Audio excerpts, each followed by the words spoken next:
Back on June 9th of this year, I posted a video of Yasir Qadhi describing problems with the preservation of the Quran.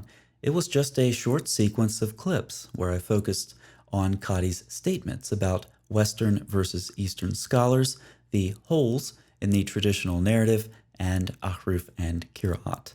While meditating in a cave, I had a special revelation from Jibril, where he revealed to me that Qadhi's extremely incoherent and unintelligible statements would raise questions from Muslims. So I posted the video to assist spreading Qadhi's words to the Muslim world.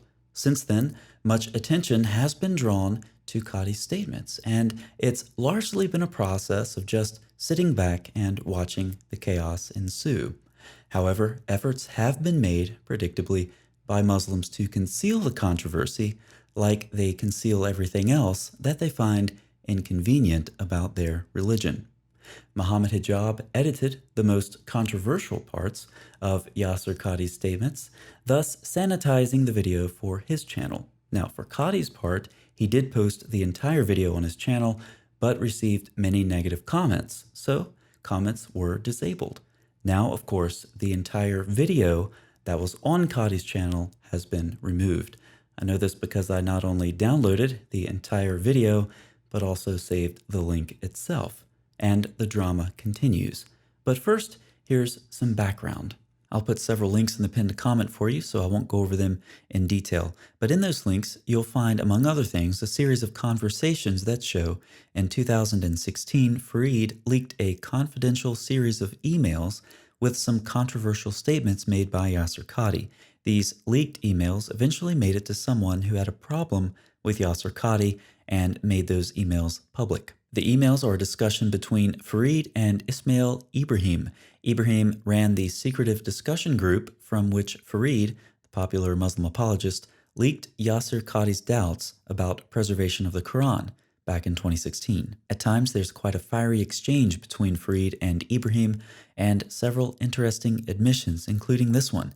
It is needless to say that this error in judgment led to this fiasco in which laymen are exposed to this great danger. Later, Ibrahim went on to suggest Fareed may be Satan in human form, and according to a recent post by Ibrahim, Muslims are apostatizing as a result of the flare-up on the Qira'at issue of late. And the public attacks and criticisms of Yasir Qadhi continue. Here are some of the comments that I've been receiving in my videos recently.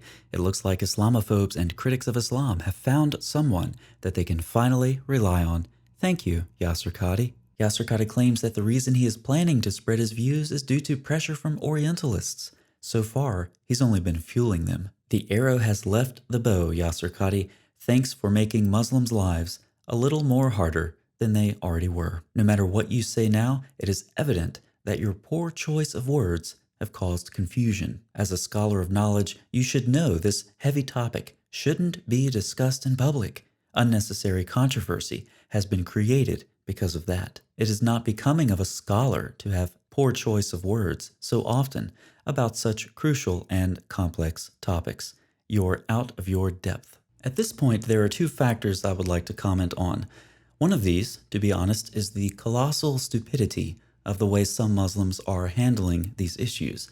In Muslim culture and religion, they've been trained to destroy evidence or suppress embarrassing problems. Got Qurans you don't like? If you're Uthman, burn them. If you're Al-Hajjaj, scrape the text off of the manuscript with the bone of a pig and then lament that you couldn't kill the person who wrote it. If you're the Egyptian government back in the 1920s, then just dump the variant Qurans in the Nile River. Modern Muslims got a prophet who recited satanic verses according to the consensus of the early Muslims and attested to in about 50 early reports. Just deny it and deny it again and keep on denying it and get more people to deny it until the embarrassment is suppressed. The same thing with many hadith that Muslims don't like, such as the ones that talk about Muhammad sleeping with a 9-year-old girl. That's how Muslims handle problems. But Muslims, today there's this thing called the internet, and editing or deleting videos after the fact is not nearly as effective at suppressing information as Uthman when he burned his bad Qurans. With the internet, your tried and true tactics of suppression have the opposite effect. The information spreads anyway, and it makes you look weak, insincere, and dishonest in the process. The fact that someone has to tell you this doesn't say much for your general awareness or ability to adapt to the modern world. Second, Qadhi's statements are so problematic in part because Islam is primarily an authoritarian religion. Just believe what your authorities say. As for the basic obligation of Islam and what relates to tenets of faith, it is adequate for one to believe in everything brought by the Messenger of Allah and to credit it with absolute conviction, free of any doubt. Whoever does this is not obliged to learn the evidences of scholastic theologians. Rather, what befits the common people and vast majority of those learning or possessing sacred knowledge is to refrain from discussing the subtleties of scholastic theology, lest corruption difficult to eliminate find its way into their basic religious convictions. Rather, it is fitter for them to confine themselves to contentment with the above-mentioned absolute certainty. So when Muslim authorities claim that the Quran is perfectly preserved and then later say it's not, this turns the authoritarian system upside down, because now some authorities appear to be saying something that contradicts orthodoxy instead of promoting it. Muslims, if you have authorities who have spent decades lying to you about something as important as the Quran, only to send shockwaves through the Muslim world by later admitting that the traditional narrative that they've been promoting isn't actually supported by the data, I suggest you find a new authority. Let's call that authority evidence.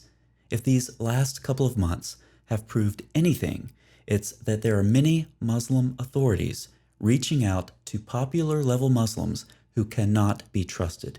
It is now time for Muslims to move on from their authoritarian structure and look at the evidence for themselves.